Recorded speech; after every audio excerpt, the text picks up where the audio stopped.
الحمد لله الذي بنعمته تتم الصالحات، الذي أمر بالصدق والإيمان ونهى عن الغش والخيانة والبهتان، والصلاة والسلام على سيدنا محمد إمام الصادقين والأمناء وعلى آلہ وصحبہ اجمعین، اما بعد۔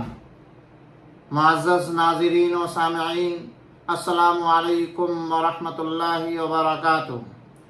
آج ہم ایک نہایت ہی اہم موضوع پر گفتگو کرنے جا رہے ہیں، اور وہ ہے کاروبار میں سچائی اور امانت داری۔ یہ موضوع اس لیے بھی اہم ہے کہ آج کا نوجوان تجارت کو اکثر معمولی سمجھتا ہے، لیکن حقیقت یہ ہے کہ یہ انبیاء کا پیشہ ہے۔ نبی کریم صلی اللہ علیہ وسلم نے فرمایا، التاجر الصدوق الامین مع النبیین والصدیقین والشہداء، یعنی سچا اور امانت دار تاجر قیامت کے دن انبیاء، صدیقین اور شہداء کے ساتھ ہوگا۔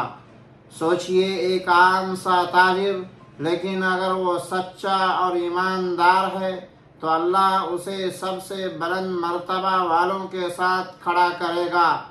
میرے عزیز بھائیوں اور دوستو، آج ہمارے نوجوان سمجھتے ہیں کہ کامیابی صرف ڈاکٹر یا انجینئر بننے میں ہے یا بڑی ملازمت میں ہے، لیکن اسلام کہتا ہے اگر آپ نے تجارت کو دیانت کے ساتھ اپنایا تو آپ کا یہ تجارت آپ کو جنت لے جا سکتی ہے۔ آپ صلی اللہ علیہ وسلم نے اپنی جوانی تجارت میں گزاری۔ حضرت خدیجہ رضی اللہ تعالی عنہا کا مال لے کر شام گئے۔ وہاں کے لوگ آپ صلی اللہ علیہ وسلم کی سچائی اور دیانت داری کی اس قدر گرویدہ ہوئے کہ آپ صلی اللہ علیہ وسلم کو الصادق الامین کہا۔ یہ صفت آپ صلی اللہ علیہ وسلم کہ نبوت ملنے کا سبب بنی، کیونکہ لوگ جانتے تھے کہ یہ نوجوان کبھی جھوٹ نہیں بولتا۔ یہ سبق ہے نوجوانوں کے لیے کہ اگر وہ دیانت اور صداقت کو اپنا لے، ان کی شہرت زمین پر ہوگی اور آسمان پر بھی۔ حضرت عبد الرحمن بن عوف رضی اللہ تعالیٰ عنہ جب یہ صحابی ہجرت کر کے مدینہ آئے تو بالکل خالی ہاتھ تھے، نہ گھر تھا نہ سرمایہ، لیکن انہوں نے کہا مجھے بازار کا راستہ دکھا دو۔ انہوں نے چھوٹے چھوٹے سودے شروع کیے، دن رات محنت کی، اور اپنی دیانت داری کی وجہ سے مدینہ کے سب سے بڑے تاجروں میں شمار ہوئے۔ لیکن ان کی تجارت کا مقصد صرف دنیا نہیں تھا، وہ اللہ کی راہ میں بے تحاشا مال خرچ کرتے۔ یہ ایک تجارت کا اصل مقصد دنیا و آخرت دونوں کی کامیابی۔ ہمارے دین کے امام حضرت ابو حنیفہ رحمہ اللہ بھی کپڑوں کے بڑے تاجر تھے۔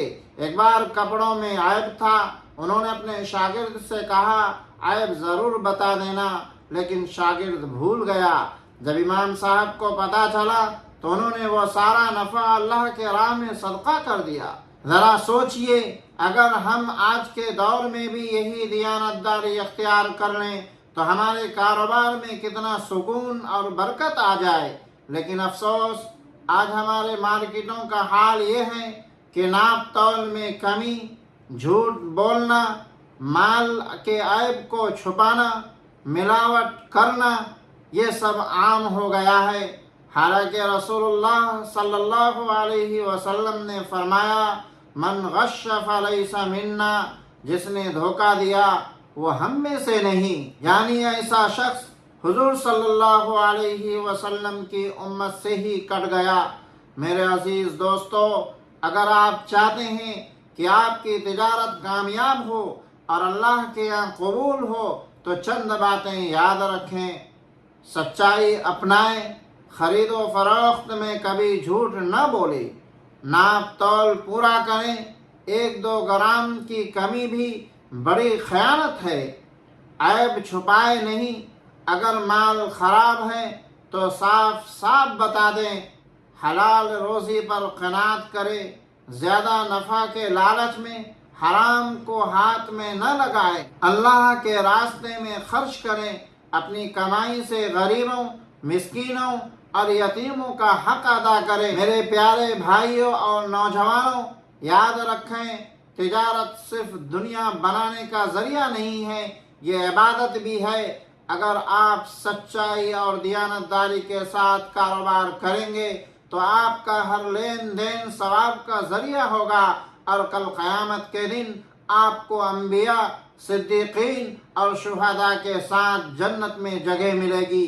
آئیے آج ہم سب مل کر یہ عزم کریں کہ ہم اپنے کاروبار میں کبھی جھوٹ نہیں بولیں گے، کسی کو دھوکہ نہیں دیں گے، اور اپنے کمائی کو حلال اور پاکیزہ رکھیں گے۔ اللہ تعالی ہمیں سچائی، دیانت اور امانت کے ساتھ تجارت کرنے والا بنائے۔ آمین یا رب العالمین۔ والسلام علیکم ورحمۃ اللہ وبرکاتہ۔